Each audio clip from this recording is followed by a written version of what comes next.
a car thief. Hit someone stealing cars. Mm-hmm. So would, instead of putting them in jail with other criminals, would dosing them with the psychedelic substance as punishment be effective?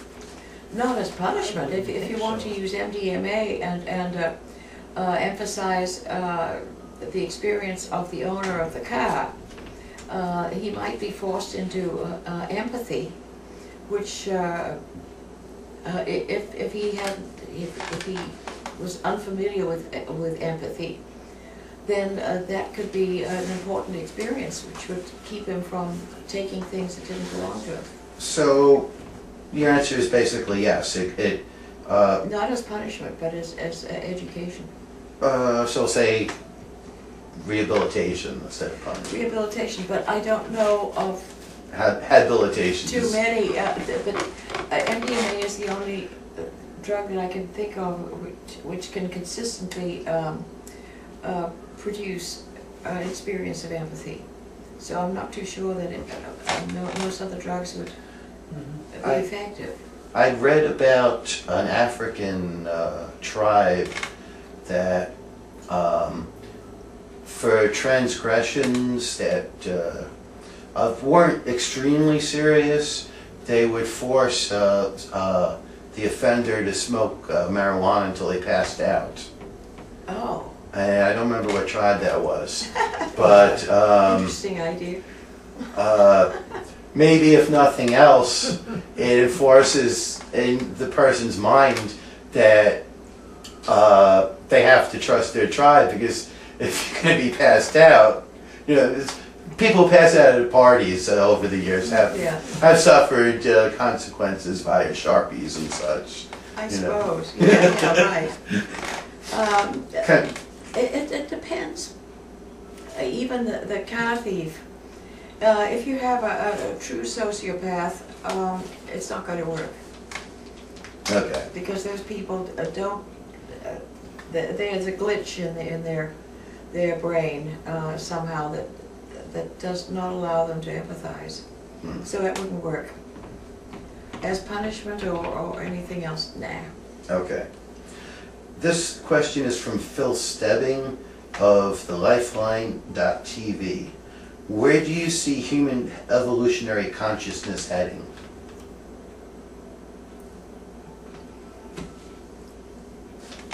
How about you? Evolutionary consciousness?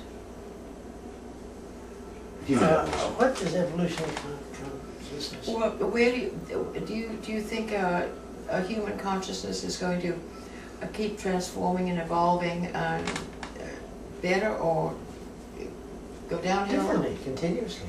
It continuously. But differently. But do you see it heading in any particular direction? No. Can't really foretell that. I can't foresee that, and I can't be sure that your opinion of what is the correct direction, a good direction, is not his opinion of the bad one. That's right, yeah.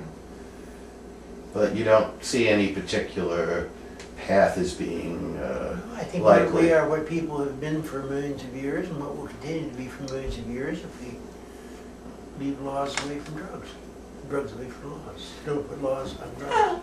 I kind of feel like our great talent as a species is we pocket information for other people in the future. You know, we write it down and put it away. You took it away. Someone else could say, "Oh, wow," and have that thought.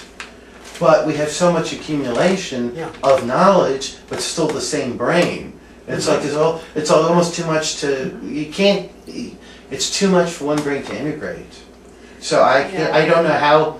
It depends like how you stack it together. You know, how you shuffle the cards, what you dealt, and it seems kind of random for each person to me. Yeah. That's a almost insoluble problem, and in a way I'm glad it is. Dr. Hoffman is quoted as saying, "LSD makes you who you're supposed to be." Do you agree? Depends on the person taking it. Okay. Yeah, okay, I'll go on with this. For some people, yes. For others, no. Okay. This is from Alfonso. Lorenzo.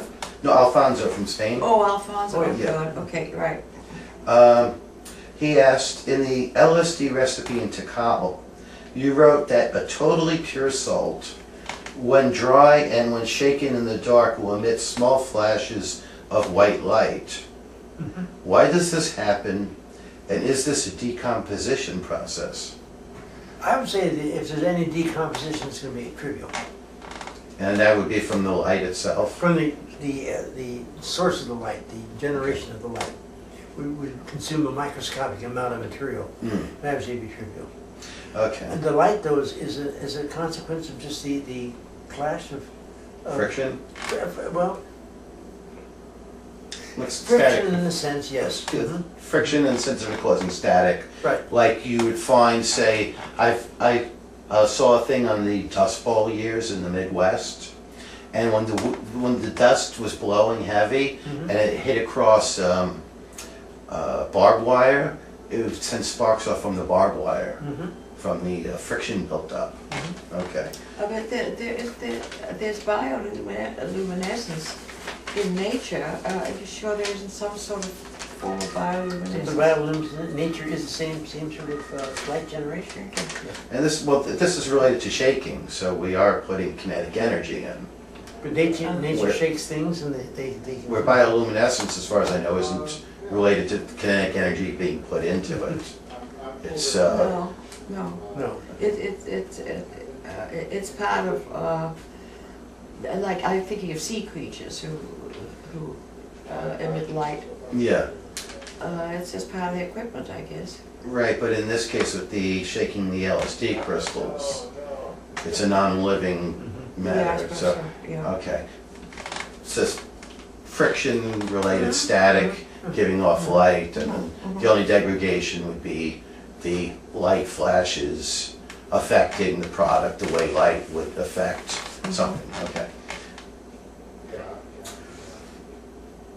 I don't know if one has this one. Can you explain the different colors of LSD crystal and how purity affects the subjective experience? Different colors of the crystal? Yeah. Well, pure LSD is virtually colorless. Okay. Now, if it's less than pure, Oh, it could be anything from yellow to brown to purple. okay, would that affect the subjective experience, or would the impurities be? The impurities would would affect the experience. It may decrease the amount of response because you're consuming some of the material. It doesn't weigh as much as you think it does. Yeah. And presumably it could change the effects because you are creating new compounds. Okay, so the impurities, they'd affect the subjective experience by weakening it? Could change it. You could change it, okay. Does telepathic communication exist? Absolutely. I think so. Between humans? Okay. Between God and humans? No, there you're into an area where you don't need telepathy. No, between animals and humans, though. Okay. How about between plants and animals? I suspect there's a form of emotional telepathy. I think most of the telepathy between humans is emotional, not Emotional on the part of the intellectual. plant or the animal? Between humans. No, she said plants and animals. Well, all But different. I'm saying that Oh, okay. I think most telepathy between humans is emotional. Not very, very few times I think is an actual concept conveyed. Although you, I don't know. I hold a reservation on that because yeah, sometimes if I'm away from you and I'm looking in your direction, I can say, you know, I think, and you'll turn around and look at me. And there's not, and no communication, not even close.